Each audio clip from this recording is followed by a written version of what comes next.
Hello, welcome back to my YouTube channel. ಇವತ್ತು ಸಮೋಸನ ಈ ಥರ ಕ್ರಿಸ್ಪಿಯಾಗಿ ಈಸಿಯಾಗಿ ಹೇಗೆ ಮಾಡೋದು ಅಂತ ನಾನು ನಿಮಗೆ ತೋರಿಸ್ಕೊಡ್ತೀನಿ. ಅದು ಕಡಿಮೆ ಸಾಮಗ್ರಿಗಳನ್ನ ಬಳಸ್ಕೊಂಡು ಮಾಡಬಹುದು. ಮೊದಲು ನಾನಿಲ್ಲಿ ಒಂದು 6 ಆಲೂಗಡ್ಡಿನ ಈ ಥರ ಬೇಯೋಕ್ಕಿಡ್ತಿದ್ದೀನಿ. ನೀವು ಒಂದು 15 ನಿಮಿಷ ಆಲೂಗಡ್ಡಿನ ಬೇಯೋಕ್ಕಿಡಬೇಕು. ಅದಕ್ಕಿಂತ ಮುಂಚೆ ಚೆನ್ನಾಗಿ ತೊಳ್ಕೊಂಡು ಅದಕ್ಕೆ ಸ್ವಲ್ಪ ಉಪ್ಪು ಹಾಕಿ ಬೇಯೋದಕ್ಕಿಡಿ. ಆವಾಗ ಅದು ಬೇಗನೆ ಬೆಂದ್ಬಿಡುತ್ತೆ. ಸೊ ನಾನಿಲ್ಲಿ ಆಲೂಗಡ್ಡೆನ ಬೇಯೋದಕ್ಕಿಟ್ಟೆ.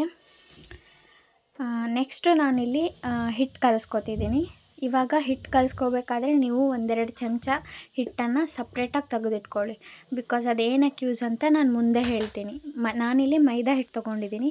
ನೀವು ಡಯಟಲ್ಲಿದ್ದೀರಾ ಅಥವಾ ನಿಮಗೆ ಮೈದಾ ಇಷ್ಟ ಇಲ್ಲ ಅಂದರೆ ನೀವು ಚಪಾತಿ ಹಿಟ್ಟು ಅಂದರೆ ವೀಟ್ ಫ್ಲೋರ್ ಕೂಡ ತೊಗೋಬೋದು. ಇಲ್ಲಿ ಅಜವಾನ ಹಾಕ್ತಿದ್ದೀನಿ. ಅಜವಾನನ ಈ ಥರ ಕೈಯಲ್ಲಿ ತಿಕ್ಕಿ ಹಾಕಿ ಆವಾಗ ಅದು ಅದ್ರ ಫ್ಲೇವರ್ನ ಬಿಟ್ಕೊಳ್ಳುತ್ತೆ. ನೆಕ್ಸ್ಟು ನಾನಿಲ್ಲಿ ಸ್ವಲ್ಪ ಸಾಲ್ಟ್ ಹಾಕ್ತಿದ್ದೀನಿ. ಕೆಲವೊಬ್ಬರು ಕಲಿಸೋವಾಗ ಸ್ವಲ್ಪ ಎಣ್ಣೆನೂ ಹಾಕ್ತಾರೆ, ಬಟ್ ನಾವು ಆಯಿಲಲ್ಲೇ ಫ್ರೈ ಮಾಡೋದಲ್ವ, ಸೊ ಆಯಿಲ್ ಹಾಕೋ ಅವಶ್ಯಕತೆ ಏನಿಲ್ಲ. ಸೊ ನಾನಿಲ್ಲಿ ಅಜವಾನ ಮತ್ತು ಉಪ್ಪು ಎರಡನ್ನೂ ಹಾಕಿ ಒಂದು ಸಲ ಮಿಕ್ಸ್ ಮಾಡ್ಕೊಳ್ಳಿ ಹಿಟ್ಟನ್ನು. ಬಿಕಾಸ್ ಉಪ್ಪು ಎಲ್ಲ ಕಡೆ ಹತ್ತುತ್ತೆ. ನೀವು ಹಿಟ್ಟಿಗೂ ಸಮೇತ ಕರೆಕ್ಟಾಗಿ ಉಪ್ಪು ಹಾಕಿ. ಬಿಕಾಸ್ ಔಟ್ಸೈಡ್ ನಾವು ತಿಂತೀವಲ್ವ, ಅಂದರೆ ಲೇಯರ್ ಕ್ರಿಸ್ಪಿಯಾಗಿದ್ದರೆ ಚೆನ್ನಾಗಿ. ಸೊ ಇದಕ್ಕೂ ಕರೆಕ್ಟ್ ಕ್ವಾಂಟಿಟಿಯಲ್ಲೇ ಉಪ್ಪು ಹಾಕ್ಕೊಂಡು ನೆಕ್ಸ್ಟು ನಿಮಗೆ ನೀರು ಎಷ್ಟು ಬೇಕೋ ಅಷ್ಟು ನೀರು ಹಾಕ್ಕೊಳ್ತಾ ನೀವು ಈ ಥರ ಚೆನ್ನಾಗಿ ಕಲಿಸ್ಕೊಳ್ಳಿ. ಸಮೋಸಾಗೆ ಹಿಟ್ಟು ಸ್ವಲ್ಪ ಗಟ್ಟಿಯಾಗೇ ಇರಲಿ, ಸ್ವಲ್ಪ ಗಟ್ಟಿ ಸ್ವಲ್ಪ ಮೆದು. ನೀವು ಬೇಕಂದರೆ ಮೈದಾ ಹಿಟ್ಟು ಜೊತೆಗೆ ಸ್ವಲ್ಪ ಚಪಾತಿ ಹಿಟ್ಟನ್ನು ಹಾಕಿದರೆ ನಿಮಗೆ ಉದ್ದುವಾಗ ಅಷ್ಟು ಎಫರ್ಟ್ ಹಾಕೋ ಅವಶ್ಯಕತೆ ಇರಲ್ಲ. ಸೊ ನಂದು ಒಂದು ಟಿಪ್ ಏನಂತ ಹೇಳಿದರೆ, ನೀವು ಮೈದಾ ಹಿಟ್ಟು ಜೊತೆಗೆ ಸ್ವಲ್ಪ ಚಪಾತಿ ಹಿಟ್ಟನ್ನು ಸಮೇತ ಆ್ಯಡ್ ಮಾಡಿ. ನಾನಿಲ್ಲೇ ಆ್ಯಡ್ ಮಾಡ್ತಿದ್ದೆ, ನಮ್ಮ ಮನೇಲಿ ಖಾಲಿ ಆಗಿತ್ತು, ಸೊ ನಾನು ಅದಕ್ಕೆ ಹಾಕಲಿಲ್ಲ. ಬೆಸ್ಟ್ ನೀವು ಅದನ್ನ ಹಾಕಿದರೆ. ನೆಕ್ಸ್ಟು ನಿಮಗೆ ನೀರು ಎಷ್ಟು ಬೇಕೋ ಅಷ್ಟು ಕನ್ಸಿಸ್ಟೆನ್ಸಿಲಿ ನೀವು ಹಿಟ್ಟನ್ನು ನಾದ್ಕೊಳ್ಳಿ. ಆದಷ್ಟು ಸ್ವಲ್ಪ ಗಟ್ಟಿಯಾಗೇ ಇರಲಿ, ಆವಾಗ ನಿಮಗೆ ಈಸಿ ಆಗುತ್ತೆ ಉದ್ದುವಾಗ. ಈ ಥರ ಚೆನ್ನಾಗಿ ಪ್ರೆಸ್ ಮಾಡಿ ಕಲಿಸ್ಕೊಳ್ಳಿ. ಈ ಹಿಟ್ಟನ್ನ ಕಲಿಸ್ಕೊಂಡು ಸುಮಾರು ಈ ಹಿಟ್ಟನ್ನು ಕೂಡ ನೀವು ಒಂದು 15 ನಿಮಿಷ ನೆನೆಯೋದಕ್ಕೆ ಬಿಡಿ. ಕೊನೆಗೆ ಅದು ಕೈ ಅಂಟುತ್ತಿರುತ್ತಲ್ವ, ನೀವು ಎಣ್ಣೆ ಯೂಸ್ ಮಾಡೋ ಬದಲು ಸ್ವಲ್ಪ ಒಣ ಹಿಟ್ಟನ್ನು ಈ ಥರ ಹಾಕಿ ಅದನ್ನು ಫುಲ್ ಕಂಪ್ಲೀಟಾಗಿ ಮತ್ತೆ ಒಂದು ಸಲ ಪ್ರೆಸ್ ಮಾಡಿ ನೀವು ಸೈಡಲ್ಲಿ ಎತ್ತಿಟ್ಕೊಳ್ಳಿ. ಸೊ ನೋಡಿ, ಈ ಕನ್ಸಿಸ್ಟೆನ್ಸಿಲಿ ನೀವು ಸಮೋಸಾಗೆ ಹಿಟ್ಟು ಕಲಿಸ್ಬೇಕು. ಚಪಾತಿಗಿಂತ ಸ್ವಲ್ಪ ಸಾಫ್ಟಾಗಿ ಕಲಿಸ್ಕೊಳ್ಳಿ. ಸೊ ಇವಾಗ ನಮ್ಮ ಹಿಟ್ಟು ರೆಡಿಯಾಗಿದೆ. ಇಲ್ಲಿ ಕಾಣಿಸ್ತಿದೆಯಲ್ಲ, ನೀವು ನೋಡ್ಬೋದು. ನೆಕ್ಸ್ಟ್ ಇದನ್ನು ಒಂದು ಪ್ಲೇಟ್ ಮುಚ್ಚಿಟ್ಟು ನೀವು ಒಂದು 15 ನಿಮಿಷ ಇಲ್ಲ 30 ನಿಮಿಷ ಬಿಡಿ. ನೆಕ್ಸ್ಟ್ ನಾನಿಲ್ಲಿ ಆವಾಗಲೇ ಖಾಲಿ ಹಿಟ್ಟು ತೊಗೊಂಡಿದ್ನಲ್ಲ, ಅದಕ್ಕೇ ಸ್ವಲ್ಪ ನೀವು ನೀರು ಹಾಕಿ ಅದು ಒಂಥರ ಕ್ರೀಮಿ ಟೆಕ್ಸ್ಚರ್ ಬರೋವರೆಗೂ ನೀವು ಅದನ್ನ ಫುಲ್ ಮಿಕ್ಸ್ ಮಾಡ್ಕೊಳ್ಳಿ. ಬಿಕಾಸ್ ಇದು ಮುಂದೆ ಏನಕ್ಕೆ ಯೂಸ್ ಅಂತ ನಾನು ತೋರಿಸ್ಕೊಡ್ತೀನಿ. ಈ ಥರ ಫುಲ್ ಚೆನ್ನಾಗಿ 1 ಗಂಟೆ ಇಲ್ದಂಗೆ ಅದನ್ನು ಫುಲ್ ಎಲ್ಲ ಕಲಿಸ್ಕೊಳ್ಳಿ. ಅದು ಕ್ರೀಮಿ ಟೆಕ್ಸ್ಚರಲ್ಲಿ ಬರಬೇಕು. ಸ್ವಲ್ಪ ಗಟ್ಟಿಯಾಗಿದ್ದರೂ ನಡೆಯುತ್ತೆ. ನಾನು ಇಲ್ಲಿ ಸ್ವಲ್ಪ ಜಾಸ್ತಿ ನೀರು ಹಾಕಿಬಿಟ್ಟೆ. ನೀವು ಸ್ವಲ್ಪ ಗಟ್ಟಿಯಾಗೆ ಮಾಡ್ಕೊಳ್ಳಿ, ಆವಾಗ ಇನ್ನೂ ಈಸಿಯಾಗಿ ಬರುತ್ತೆ. ನೋಡಿ, ಈ ಥರನೇ ನೀವು 1 ಗಂಟೆ ಇಲ್ಲದೆ ಇರೋ ರೀತಿ ಅದನ್ನ ಚೆನ್ನಾಗಿ ಕಲಿಸ್ಕೊಳ್ಳಿ. ನೋಡಿ ಈ ಟೆಕ್ಸ್ಚರ್. ಇದಕ್ಕಿಂತ ಸ್ವಲ್ಪ ಗಟ್ಟಿಯಾಗಿದ್ರೂ ಓಕೆ. ನಂದು ಭಾಳ ತೆಳ್ಳಗಾಯಿತು, ಬಟ್ ನೀವು ಸ್ವಲ್ಪ ಗಟ್ಟಿಯಾಗೆ ಕಲಿಸ್ಕೊಳ್ಳಿ. ಇದರಿಂದನೇ ನಿಮ್ಮ ಸಮೋಸ ಒಂದು ಶೇಪ್ ಬರೋದು. ಸೊ ಈ ಸ್ಟೆಪ್ ಮಾತ್ರ ವೆರಿ ವೆರಿ ಇಂಪಾರ್ಟೆಂಟ್. ನೋಡಿ ಈ ಕನ್ಸಿಸ್ಟೆನ್ಸಿ ಇದಾಯಿತು. ಇವಾಗ ಬೇಯೋಕ್ಕಿಟ್ಟಿದ್ವಲ್ಲ ಆಲೂಗಡ್ಡೆನ, ಅದನ್ನು ತೆಗ್ದು ನೋಡಿದೆ, ಅದು ಕಂಪ್ಲೀಟಾಗಿ ಬೆಂದಿತ್ತು. ಆಮೇಲೆ ಅದರದ್ದು ಸಿಪ್ಪೆ ಎಲ್ಲ ಬಿಡಿಸ್ಕೋಬೇಕು. ನೋಡಿ ಬಿಡಿಸ್ಕೊಂಡೆ ನಾನು. ಇವಾಗ ನಿಮ್ಮ ಮನೆಯಲ್ಲಿ ಸ್ಮ್ಯಾಶರ್ ಇದ್ದರೆ ಅಥವಾ ಕೈಯಿಂದ ನೀವು 1 ಗಂಟೆ ಇಲ್ಲದೆ ಇರೋ ಥರ ಆಲೂಗಡ್ಡೆ ಫುಲ್ಲು ಸಾಫ್ಟಾಗಿ ನೀವು ಸ್ಮ್ಯಾಶರಿಂದ ಸ್ಮ್ಯಾಶ್ ಮಾಡ್ಕೊಳ್ಳಿ. ಬಿಕಾಸ್ ಆಲೂಗಡ್ಡೆ ಚೆನ್ನಾಗಿ ಸ್ಮ್ಯಾಶ್ ಆದರೆ ಸಮೋಸ ಚೆನ್ನಾಗಿ ಬರುತ್ತೆ. ಸೊ ಅದಕ್ಕೆ ನೋಡಿ, ಇದೇ ಥರ ನೀವು ಪ್ರತಿಯೊಂದು ಪೀಸನ್ನು ಈ ಥರ ಚೆನ್ನಾಗಿ ಸ್ಮ್ಯಾಶ್ ಮಾಡ್ಕೊಳ್ಳಿ. ನಿಮ್ಮ ಹತ್ರ ನೀವು ಇದಕ್ಕೆ ಹಸಿ ವಟಾಣಿ ಅಥವಾ ನೀವು ನೈಟ್ ವಟಾಣಿ ನೆನೆಯಿಟ್ಟು ಹಾಕಿದರೂ ಕೂಡ ನಡೆಯುತ್ತೆ. ನಾನು ಅದೇ ಹೇಳಿದ್ನಲ್ಲ, ಲೆಸ್ ಇಂಗ್ರೀಡಿಯೆಂಟ್ಸ್ ಯೂಸ್ ಮಾಡಿ ಮಾಡ್ತಿರೋದು ಇನ್ಸ್ಟಂಟಾಗಿ. ಸೊ ಹಾಲು ಒಂದಿದ್ರೆ ಸಾಕು. ಓಕೆ, ನಾನಿಲ್ಲಿ ಇವಾಗ ಪಲ್ಯ ಮಾಡ್ಕೋಬೇಕಲ್ವ ಆಲೂ ಒಳಗಡೆ ಸ್ಟಫಿಂಗ್ ಹಾಕೋಕ್ಕೆ. ಸೊ ಸ್ವಲ್ಪನೇ ಆಯಿಲ್ ಹಾಕಿ ಆಯಿಲ್ ಹಾಕಿದ್ದಾದಮೇಲೆ ಜೀರಿಗೆ ಹಾಕಿ, ನೀವು ಅಜವಾನ ಹಾಕ್ತೀರಾ ಅಂದರೂ ಅದು ಓಕೆ, ನೀವು ಅದನ್ನೂ ಸ್ವಲ್ಪ ಹಾಕ್ಬೋದು. ನಾನಿಲ್ಲಿ ಯೂಸ್ ಮಾಡಿಲ್ಲ, ಹಿಟ್ಟು ಕಲಸೋವಾಗ ಹಾಕಿದ್ನಲ್ಲ. ಸೊ ನಾನಿಲ್ಲಿ ಆನಿಯನ್ ಅಥವಾ ಉಳ್ಳಾಗಡ್ಡಿನ ಸ್ವಲ್ಪ ಜಾಸ್ತಿ ಮತ್ತು ಶುಂಠಿ ಹೆಚ್ಚಿಟ್ಕೊಂಡಿದ್ದೀನಿ ಮತ್ತು ಹಸಿಮೆಣ್ಸಿನ್ಕಾಯಿ. ನಾನಿಲ್ಲಿ ಫಸ್ಟು ನೀವು ಆಯಿಲಲ್ಲಿ ಶುಂಠಿನ ಹಾಕಿ ಫ್ರೈ ಮಾಡ್ಕೊಳ್ಳಿ, ಶುಂಠಿ ಪೀಸಸ್ನ ಸಣ್ಣದಾಗಿ ಹೆಚ್ಕೊಳ್ಳಿ. ಅದಾದಮೇಲೆ ನಾನಿಲ್ಲಿ ಉಳ್ಳಾಗಡ್ಡೆನ ಸ್ವಲ್ಪ ಜಾಸ್ತಿ ತೊಗೊಂಡಿದ್ದೀನಿ, ಬಿಕಾಸ್ ಎರಡೂ ಸೇಮ್ ಕ್ವಾಂಟಿಟಿಲಿದ್ದರೆ ಚೆನ್ನಾಗಿ. ಬಿಕಾಸ್ ಆಲೂಗಡ್ಡೆ ಅಷ್ಟೇ ಆಗಿಬಿಟ್ರೆ ಕೆಲವೊಬ್ಬರು ಡಯಟಲ್ಲಿ ಇರ್ತಾರಲ್ವ, ಅವರೆಲ್ಲ ತಿನ್ನೋಗಿದ್ದಿಲ್ಲ. ನೀವು ಇದೇ ಥರನೇ ಸೇಮ್ ಈರುಳ್ಳಿ ಸಮೋಸಾನ ಮಾಡ್ಬೋದು.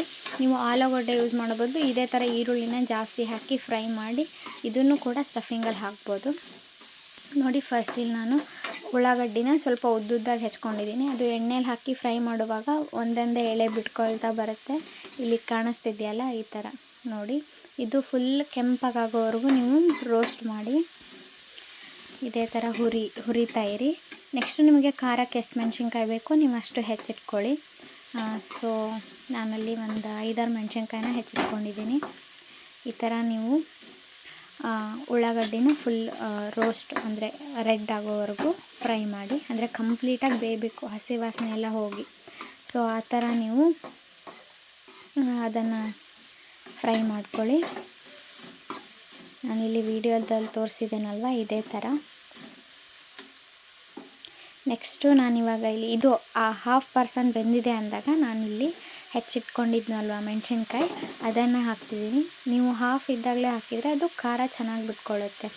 ಸೊ ಇವಾಗ ಮೆಣಸಿನ್ಕಾಯಿ ಕೂಡ ಹಾಕಿ ನೀವು ಎರಡನ್ನೂ ಒಟ್ಟಿಗೆ ಫ್ರೈ ಮಾಡ್ತಾ ಬನ್ನಿ.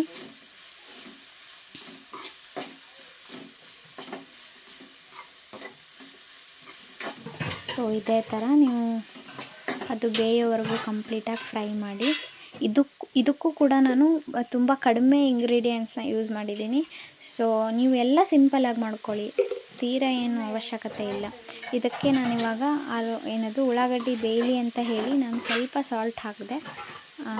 ನೀವು ಸ್ವಲ್ಪ ಸಾಲ್ಟ್ ಹಾಕಿ, ಬಿಕಾಸ್ ಹಿಟ್ಟಿಗೂ ಸಾಲ್ಟು ಮತ್ತು ಇದಕ್ಕೂ ಸಾಲ್ಟ್ ಅಂದ್ಬಿಟ್ರೆ ಅದು ತುಂಬ ಸಾಲ್ಟ್ ಜಾಸ್ತಿ ಆಗಿಬಿಡುತ್ತೆ. ಸೊ ಸ್ವಲ್ಪ ಅಷ್ಟೇ ಹಾಕ್ಕೊಳ್ಳಿ ಇವಾಗ. ನೆಕ್ಸ್ಟು ನೋಡಿ, ಇಲ್ಲಿ ನಾನು ಫೈನಲ್ ಸಾಲ್ಟನ್ನ ಆ್ಯಡ್ ಮಾಡ್ತಿದ್ದೀನಿ. ಮತ್ತು ನಿಮಗೆ ರುಚಿಗೆ ಎಷ್ಟು ಬೇಕೋ ಅಷ್ಟು ಸಾಲ್ಟನ್ನ ಹಾಕ್ಕೊಳ್ಳಿ. ಇಲ್ಲಿ ಚಾಟ್ ಮಸಾಲ ಬದಲು ನಾನು ಪಾನಿಪುರಿ ಮಸಾಲ ಯೂಸ್ ಮಾಡ್ತಿದ್ದೀನಿ. ನಿಮ್ಮ ಮನೇಲಿ ಚಾಟ್ ಮಸಾಲ ಇದ್ದರೆ ಅದು ಓಕೆ. ನಿಮ್ಮ ಹತ್ರ ಪಾನಿಪುರಿ ಮಸಾಲನೂ ಇಲ್ವಾ, ನೀವು ಒಂದು ಲೆಮನ್ನ ಸ್ಕ್ವೀಸ್ ಮಾಡ್ಕೊಳ್ಳಿ, ಅಂದರೆ ನಿಂಬೆಹಣ್ಣನ್ನು ನೀವು ಒಂದು ಅರ್ಧ ಹಿಂಡ್ಕೊಳ್ಳಿ, ಅದು ಹುಳಿ ಫ್ಲೇವರ್ ಕೊಡುತ್ತೆ. ನಾನು ನಮ್ಮ ಮನೇಲಿ ಇತ್ತು ಅಂತ ಹಾಕಿದ್ದೀನಿ. ಸೊ ಇದು ಇಲ್ಲ ಅಂದರೂ ನಡೆಯುತ್ತೆ.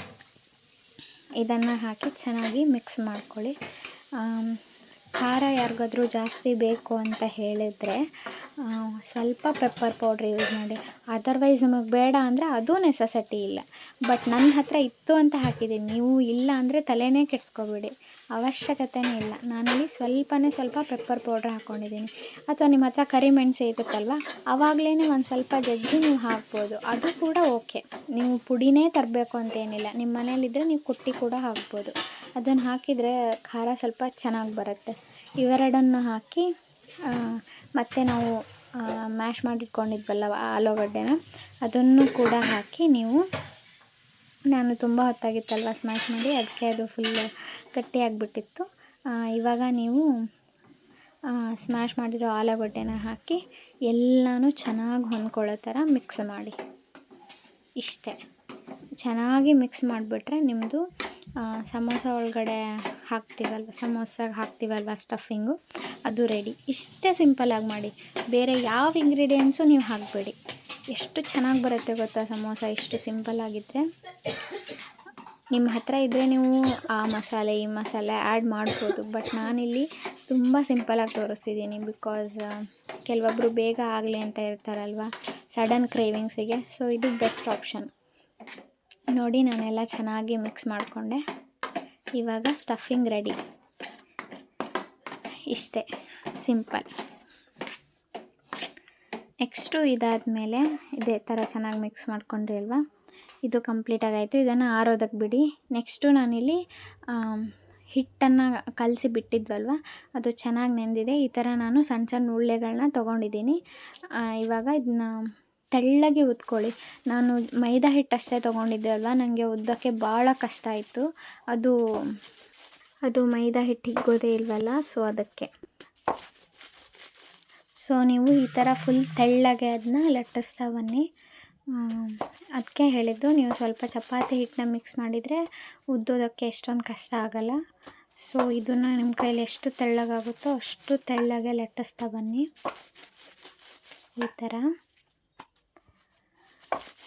ಈ ಥರ ನೀವು ಲಟ್ಟಿಸಿ, ಇದ್ರದ್ದು ಒಂದು ಮೇನ್ ಪ್ರೊಸೆಸ್ ಹೇಳ್ತಿದ್ದೀನಿ. ಏನಪ್ಪ ಮೇನ್ ಪ್ರೊಸೆಸ್ ಅಂತ ಹೇಳಿದರೆ, ಈ ಥರ ನೀವು ಉದ್ದು ಇಟ್ಕೊಂಡಾದಮೇಲೆ ನೆಕ್ಸ್ಟು ಇಲ್ಲಿ ಇದು ಕಂಪ್ಲೀಟಾಗಿ ಮುಗಿಲಿ ಹೇಳ್ತೀನಿ. ಈ ಥರ ನೀವು ತೆಳ್ಳಗೆ ಉದ್ದಬೇಕಾಗತ್ತೆ ಅದನ್ನ. ಸೊ ನೋಡಿ, ಈ ಥರ ನೋಡಿ, ಇಷ್ಟು ತೆಳ್ಳಗೆ ನೀವು ಉದ್ಕೋಬೇಕು. ಇಷ್ಟು ತೆಳ್ಳಗೆ ಉದ್ಕೊಂಡಾದ ಮೇಲೆ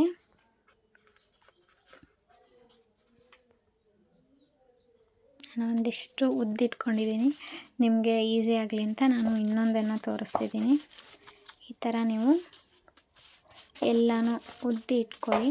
ನೀವು ಹಚ್ಚೋಕ್ಕೆ ಇದಕ್ಕೆ ಜೋಳದ ಹಿಟ್ಟು ಅಥವಾ ಅಕ್ಕಿ ಹಿಟ್ಟು ಯಾವುದಾದ್ರೂ ಯೂಸ್ ಮಾಡಿ. ನಾನಿಲ್ಲಿ ಜೋಳದ ಹಿಟ್ಟು ಯೂಸ್ ಮಾಡಿದ್ದೀನಿ. ಬಿಕಾಸ್ ನಾವು ಉದ್ದಿ ಒಂದ್ರ ಮೇಲೆ ಒಂದು ಹಾಕ್ತೀವಲ್ವ, ಮೈದಾ ಹಿಟ್ಟು ಏನಾದರೂ ಯೂಸ್ ಮಾಡಿದರೆ ಅಂಟ್ಕೊಂಡ್ಬಿಡುತ್ತೆ. ಜೋಳದ ಹಿಟ್ಟು ಹಾಕಿ ಉದ್ದಿದ್ರೆ ಅದು ಸ್ವಲ್ಪ ಟೈಮ್ ಅಂಟ್ಕೊಳ್ಳಲ್ಲ. ಸೊ ಅದಕ್ಕೆ ನಾನು ಜೋಳದ ಹಿಟ್ಟು ಹಚ್ಚಿ ಉದ್ದುತ್ತಾ ಇದ್ದೀನಿ. ಸೊ ನಿಮ್ಮ ಕೈಲಿ ಎಷ್ಟಾಗುತ್ತೋ ಅಷ್ಟು ತೆಳ್ಳಗೆ ಉದ್ಕೊಡಿ. ನಾನು ಹೇಳೋ ಥರನೇ ನೀವು ಫಾಲೋ ಮಾಡಿದರೆ ನಿಜವಾಗ್ಲೂ ಹೇಳ್ತೀನಿ, ಸಮೋಸ ಎಷ್ಟು ಚೆನ್ನಾಗಿ ಬರುತ್ತೆ ಅಂದರೆ ಅಷ್ಟು ಚೆನ್ನಾಗಿ ಬರುತ್ತೆ.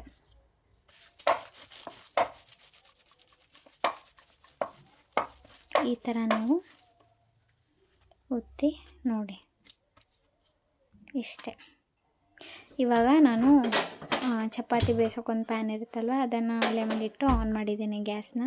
ಇವಾಗ ನೀವು ಇದನ್ನು 1/4% ಅಷ್ಟೇ ಬೇಯಿಸ್ಕೊಳ್ಳಿ. ಇವಾಗ ನಾನಿಲ್ಲಿ ತೋರಿಸ್ತಿದ್ದೀನಲ್ಲ, ಈ ಥರ ನೀವೇನಾದರೂ ಬೇಯಿಸ್ಕೊಂಬಿಟ್ರೆ ಹೇಳ್ತೀನಿ, ಸಮೋಸದು ಲೇಯರ್ ಇರುತ್ತಲ್ವ, ಎಷ್ಟು ಕ್ರಿಸ್ಪಿಯಾಗಿ ಬರುತ್ತೆ. ಇಷ್ಟೇ, ಈ ಸೈಡ್ ಒಂದು ಸ್ವಲ್ಪ ಇಷ್ಟೇ ನೀವು ಬೇಯಿಸ್ಕೊಂಬಿಟ್ರೆ ಸಖತ್ತಾಗಿ ಬರುತ್ತೆ. ಇದೊಂಥರ ಪೇಪರ್ ಥರ ಆಗಿಬಿಡುತ್ತೆ ಇವಾಗ.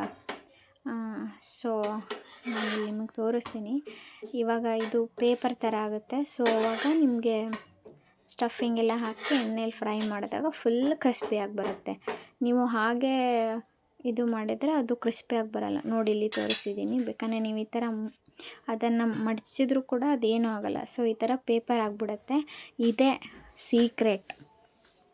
ಇದೇ ಥರ ನೀವೆಲ್ಲ ಉದ್ದಿಟ್ಕೊಂಡಿರ್ತೀರಲ್ವ, ಜಸ್ಟ್ ಹಿಂಗೆ ಹಾಕಿ ಒಂದು 15 ಸೆಕೆಂಡ್ ಬಿಡಿ, ಮತ್ತೆ ತಿರುವು ಹಾಕಿ ಮತ್ತೆ 15 ಸೆಕೆಂಡ್ ತೆಗೆದುಬಿಡಿ. ಇಷ್ಟೇ, ಇದೇ ಈಸಿ ಮೆಥಡ್. ಇದೇ ಥರ ನೀವೆಲ್ಲನೂ ಬೇಯಿಸಿಟ್ಕೊಳ್ಳಿ. ಸೊ ಇಲ್ಲಿ ವೀಡಿಯೋದಲ್ಲಿ ತೋರಿಸಿದ್ದೀನಿ. ಇದನ್ನೇನು ನಾನು ಎಡಿಟ್ ಮಾಡಿಲ್ಲ, ಹಿಂಗಿದೆಯೋ ಹಾಗೆ ಇದೆ. ಇಷ್ಟೇ, ನೀವು ಸಿಂಪಲಾಗಿ ಇಷ್ಟೇ ಬೇಯಿಸ್ಕೊಂಬಿಟ್ರೆ ಸಾಕು. ನೋಡಿ, ಇಷ್ಟು ಈಸಿಯಾಗಿ ಬಂದ್ಬಿಡುತ್ತೆ. ಹಿಂಗೆ ವೈಟೇ ಇರಬೇಕು. ನೋಡಿ, ನಾನಿಲ್ಲೆಲ್ಲ ಬೇಯಿಸ್ಕೊಂಡಾದ್ಮೇಲೆ ಅದನ್ನು ಶೇಪಲ್ಲಿ ಕಟ್ ಮಾಡ್ತಿದ್ದೀನಿ. ನಾನು ಒಂದು ಉಳ್ಳಿಲಿ 4 ಮಾಡ್ಬೇಕು ಅಂದ್ಕೊಂಡೆ ಸಮೋಸನ. ಸೊ ನಾನು ಎಲ್ಲನೂ ಇಟ್ಟು ಎಲ್ಲನೂ 4 ಭಾಗ ಕಟ್ ಮಾಡ್ಕೊತಿದ್ದೀನಿ. ಇಲ್ಲಿ ನೋಡ್ಬೋದು, ನಾನು ಸುಮಾರು ಒಂದು 60-70 ಸಮೋಸ ಆಗಿತ್ತು ನಂದು. ಇದೇ ಥರ ನೀವು ಕಟ್ ಮಾಡ್ತಾ ಬನ್ನಿ. ಈ ಥರ ನೀವು ಕಟ್ ಮಾಡಿದ್ದಾದಮೇಲೆ ಅದು ಈಸಿ ಆಗಿಬಿಡುತ್ತೆ, ಅದೇನೂ ಪ್ರಾಬ್ಲಮ್ ಇಲ್ಲ. ನಾವು ಜಸ್ಟ್ ಉದ್ದಿರೋದು ಚಪಾತಿ ಥರ ಇತ್ತಲ್ವ, ಅದನ್ನು ಕಟ್ ಮಾಡೋಕ್ಕೆ ಹೋಗಿದ್ರೆ ತುಂಬ ಕೈಗೆಲ್ಲ ಅಂಟುತ್ತಿತ್ತು ಹಿಟ್ಟು. ಇದಾದರೆ ತುಂಬ ಈಸಿ ಪ್ರಾಸೆಸ್ಸು. ನೋಡಿ, ಇಲ್ಲಿ ನಾನು ತೋರಿಸ್ತಿದ್ದೀನಿ ಎಷ್ಟು ಸಮೋಸ ಆಯಿತು ನಂದು ಅಂದರೆ. ಸೊ ನೋಡಿ, ಇಷ್ಟೊಂದಾಯಿತು. ಸೊ ಇದು ಈಸಿ ಮೆಥಡ್. ಸೊ ನಾನಿಲ್ಲಿ ಇವಾಗ ತುಂಬೋದು ಹೇಗೆ ಅಂತ ತೋರಿಸಿದ್ದೀನಿ. ಫಸ್ಟ್ ಆ ಥರ ಕಟ್ ಮಾಡಿರ್ತೀವಲ್ಲ, ಅದ್ರದ್ದು ಅಗಲಂದು ಬಾರ್ಡರ್ ಇರುತ್ತಲ್ವ, ಅದನ್ನು ನೀವು ಈ ಥರ ಮಡಚ್ಕೊಳ್ಳಿ. ಇಲ್ಲಿ ತೋರಿಸ್ತಿದ್ದೀನಲ್ಲ, ಈ ಥರ ಮಡಚ್ಕೊಂಡು ನೋಡಿ. ನಾನು ಆವಾಗಲೇ ಹಿಟ್ಟು ಇಂಪಾರ್ಟೆಂಟ್ ಅಂತ ಹೇಳಿದ್ನಲ್ವ, ಅದರದ್ದು ಒಂದು ಲೇಯರ್ಗೆ ಆ ಹಿಟ್ಟನ್ನ ಈ ಥರ ಹಚ್ಕೊಂಡು ಅದನ್ನು ಇದಕ್ಕೆ ಅಂಟಿಸಿ, ಅದು ಆಟೋಮೆಟಿಕ್ಲಿ ಅಂಟುತ್ತೆ, ಏನೂ ಬಿಡೋದಿಲ್ಲ. ನೆಕ್ಸ್ಟು ಸ್ಟಫಿಂಗಿಗೆ ನೀವು ಸ್ವಲ್ಪನೇ ಹಾಕಿ. ನೀವು ದೊಡ್ಡದು ಮಾಡಿದರೆ ಸ್ವಲ್ಪ ಜಾಸ್ತಿ ಹಾಕಿ, ಸಣ್ಣದು ಮಾಡಿದರೆ ಸ್ವಲ್ಪನೇ ಹಾಕಿ ನೋಡಿ ಅದನ್ನೆಲ್ಲ ತುಂಬಿ ನೆಕ್ಸ್ಟ್ ಅಲ್ಲಿ ಈ ಥರ ಕ್ಲೋಸ್ ಮಾಡಿ ಮತ್ತೆ ಅಲ್ಲಿ ಆ ಹಿಟ್ಟನ್ನು ಏನು ಮಾಡಿಟ್ಕೊಂಡಿದ್ವಲ್ಲ ಆ ಹಿಟ್ಟನ್ನ ಮತ್ತೆ ಅಲ್ಲಿ ಹಚ್ಚಿ. ಸೊ ಇಷ್ಟೇ, ಇದನ್ನು ಆ ಥರ ಹಚ್ಚಿ ನೆಕ್ಸ್ಟು ಇದು ಇದನ್ನು ಈ ಥರ ಮಡಚಿಬಿಡಿ ಈ ಭಾಗನ. S, ready. ಇದೇ ಥರ ನೀವೆಲ್ಲನೂ ತುಂಬ್ಕೊಂಬಿಡಿ. ನೋಡಿ ಎಷ್ಟು ಈಸಿಯಾಗಿ ಆಗೋಯ್ತಲ್ವ. ಇಷ್ಟೇ, ಶೇಪ್ ಏನು ಇಂಪಾರ್ಟೆಂಟ್ ಅಲ್ಲ, ಟೇಸ್ಟ್ ಮಾತ್ರ ಇಂಪಾರ್ಟೆಂಟ್. ಬಟ್ ಇದೇ ಎಕ್ಸಾಕ್ಟ್ ಮೆಥಡ್ ಸಮೋಸದ್ದು. ನೋಡಿ ಈ ಥರ ಮಾಡಿಕೊಂಡು ಮತ್ತೆ ನೀವು ಅದೇ ಪ್ರೊಸೀಜರ್ನ ಕಂಟಿನ್ಯೂ ಮಾಡಿ. ನಾನಿಲ್ಲಿ ನಿಮಗೆ ಕರೆಕ್ಟಾಗಿ ಗೊತ್ತಾಗಲಿ ಅಂತ ಒಂದು 2-3 ತೋರಿಸಿದ್ದೀನಿ. ಸೊ ಇದೇ ಥರ ನೀವು ಅದೇ ನಾನು ಹಿಟ್ಟು ಕಲಿಸ್ಕೊಂಡಿದ್ನಲ್ವ ಅದು ಸ್ವಲ್ಪ ಗಟ್ಟಿಯಾಗಿರಲಿ. ನಂದು ತುಂಬ ತೆಳ್ಳಗಾಗಿ ಹೋಗ್ತಿತ್ತು, ಅದಕ್ಕೆ ಬೇಗ ಕೂರ್ತಾನೆ ಇರಲಿಲ್ಲ.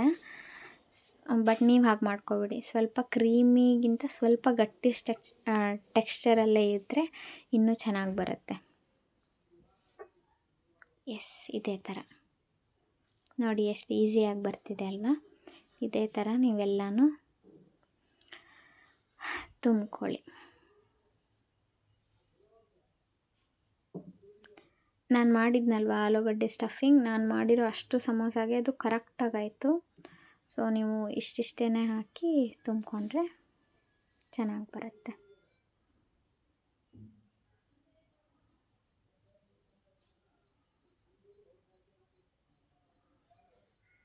ನೋಡಿ ನಾನಿವಾಗ ಆಯಿಲ್ನ ಹೀಟ್ ಮಾಡೋಕ್ಕಿಟ್ಟಿದ್ದೆ. ನೀವು ಅದನ್ನ ತುಂಬುವಾಗಲೇ ಹೀಟ್ ಮಾಡೋಕ್ಕಿಡಿ. ಆಯಿಲ್ ಬಿಸಿಯಾಗೋವರೆಗೂ ಫ್ಲೇಮ್ ಹೈಯಲ್ಲೇ ಇರಲಿ. ಅದಾದಮೇಲೆ ನೀವು ಸಮೋಸಾನ ಎಣ್ಣೆಲಿ ಹಾಕಿದ ತಕ್ಷಣ ಲೋ ಫ್ಲೇಮ್ ಮಾಡಿಬಿಡಿ. ಲೋ ಫ್ಲೇಮ್ ಮಾಡಿ ಏನೇ ಇಲ್ಲ ಅಂದರೂ ಒಂದು 5-7 ನಿಮಿಷ ನೀವು ಅದನ್ನು ಟಚ್ ಮಾಡೋಕ್ಕೆ ಹೋಗಬೇಡಿ. ಅಂದಾಗ ಮಾತ್ರ ನಿಮ್ಮ ಸಮೋಸ ಫುಲ್ ಕ್ರಿಸ್ಪಿಯಾಗಿ ಬರುತ್ತೆ. ನೀವು ಮಿನಿಮಮ್ ಒಂದು 2 hours ಇಟ್ಟರೂ ಕೂಡ ಅದು ಹಾಗೇ ಇರುತ್ತೆ, ಅಷ್ಟು ಮೆತ್ತಗಾಗೋದಿಲ್ಲ.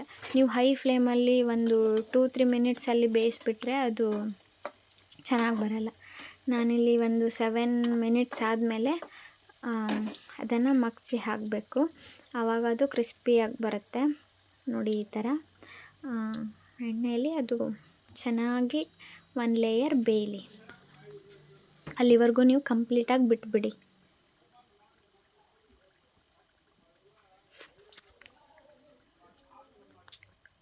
ಈ ಥರ ನೀವು ಬಿಟ್ಟಾದಮೇಲೆ ನೋಡಿ ನಂದಿಲ್ಲಿ 7 ಮಿನಿಟ್ಸ್ ಆಯಿತು. ನಾನು ಮತ್ತೆ ಇವಾಗ ಇನ್ನೊಂದು ಸೈಡ್ ಬೇಯಲಿ ಅಂತ ತಿರುಗಿಸ್ತಿದ್ದೀನಿ. ಇವಾಗಲೂ ಅಷ್ಟೇ, ಇವಾಗಲೂ ಒಂದು 5 ಮಿನಿಟ್ಸ್ ಬಿಟ್ಬಿಡಿ. ಈ ಸೈಡು ಕೂಡ ನೀವು ಒಂದು 5 ಮಿನಿಟ್ಸ್ ಬಿಡಿ. ನೋಡಿ 5 ಮಿನಿಟ್ಸ್ ಬಿಟ್ಟು ಮತ್ತೆ ನೀವು ಫ್ಲೇಮ್ನ ಹೈ ಮಾಡಿದ್ರೆ ಈ ಥರ ಸಮೋಸ ರೆಡಿ ಆಗುತ್ತೆ. ಇಲ್ಲಿ ಕಾಣಿಸ್ತಿದೆ ಅಲ್ವಾ, ನೋಡಿ ಎಷ್ಟು ಚೆನ್ನಾಗಿ ಬಂದಿದೆ ಅಂದರೆ ಅಷ್ಟು ಚೆನ್ನಾಗಿ ಬರುತ್ತೆ. ಮತ್ತು ನೀವು ಆ ಥರ ಅನಿಸಿದ್ರೆ ಒಡಿಯಲ್ಲ ಅಂತ ನಿಮಗೆ ಹೊಡಿತೇವೆ ಅಂತ ನಿಮ್ಗೇನೋ ಅನಿಸಿದ್ರೆ ನೋಡಿ ಆಯಿಲ್ ಎಷ್ಟು ಕ್ಲೀನಾಗಿದೆ ಅಂತ, ಏನೇನೂ ಆಗೋದಿಲ್ಲ, ಅಷ್ಟು ಚೆನ್ನಾಗಿ ಬರುತ್ತೆ ಸಮೋಸ. ನಮ್ಮ ಮನೇಲಿ ನಾನು ಮಾಡೋ ಸಮೋಸ ಅಂದರೆ ಎಲ್ರಿಗೂ ಸೂಪರ್ ಇಷ್ಟ. ಇದಕ್ಕೆ ನಾನೊಂದು ಚಟ್ನಿ ಮಾಡ್ತೀನಿ, ಅದನ್ನು ಇವಾಗ ಮಾಡಲಿಲ್ಲ. ನಿಮಗೇನಾದರೂ ಆ ಚಟ್ನಿ ರೆಸಿಪಿ ಬೇಕಾದರೆ ನೀವು ಕಮೆಂಟ್ ಮಾಡಿ, ಖಂಡಿತ ನಾನು ಮಾಡಿ ಹಾಕ್ತೀನಿ. ಇದೇ ಥರ ನಿಮಗೆ ಯಾವುದಾದ್ರೂ ಚಾಟ್ಸ್ ರೆಸಿಪೀಸ್ ಬೇಕಾದರೆ ನನಗೆ ನೀವು ಕಮೆಂಟ್ ಮಾಡಿ, ಡೆಫಿನೆಟ್ಲಿ ನಾನು ನಿಮಗೆ ಟ್ರೈ ಮಾಡಿ ಹಾಕ್ತೀನಿ. ಸೊ ಈ ಥರ ನೀವು ಎಲ್ಲನೂ ತೆಗೆದಿಟ್ಕೊಳ್ಳಿ. ನೋಡಿ ಎಷ್ಟು ಚೆನ್ನಾಗಿ ಬಂದಿದೆ ಅಂದರೆ, ನೋಡಿ ಇಲ್ಲಿ ಕಾಣಿಸ್ತಿದೆ, ನಾನಿವಾಗ ಒಂದು ಪ್ರೆಸ್ ಮಾಡಿ ತೋರಿಸಿ ನೋಡಿ ಎಷ್ಟು ಕ್ರಿಸ್ಪಿ ಆಗಿದೆ. ನೀವು ಇನ್ನೂ ಲೋ ಫ್ಲೇಮಲ್ಲಿ ಇಟ್ಟೇ ಬೇಯಿಸ್ತೀನಿ ಅಂದರೆ ಸಖತ್ ಕ್ರಿಸ್ಪಿಯಾಗಿ ಬರುತ್ತೆ. ನಮ್ಮ ಮನೇಲಿ ತಿನ್ನೋದಕ್ಕೆ ಅರ್ಜೆಂಟ್ ಮಾಡ್ತಿದ್ರು ಅಂತ ನಾನು ಬೇಗ ಬೇಯಿಸ್ಕೊಟ್ಟೆ.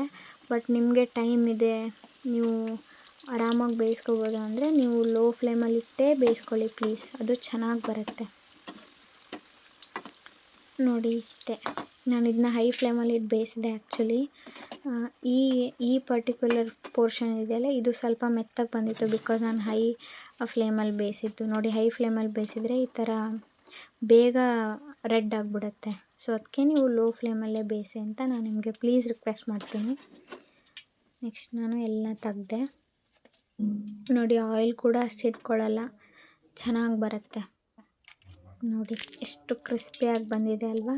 ಸೊ ಇದೇ ಥರ ನಿಮ್ಗೆ ಏನಾದರೂ ಚಾಟ್ಸ್ ರೆಸಿಪೀಸ್ ಬೇಕಾದರೆ ನನ್ನ ಚಾನಲ್ನ ಫಾಲೋ ಮಾಡಿ, ಮತ್ತು ಪ್ಲೀಸ್ ಸಬ್ಸ್ಕ್ರೈಬ್ ಮಾಡಿ, ಲೈಕ್ ಮಾಡಿ, ಶೇರ್ ಮಾಡಿ. Thanks for watching.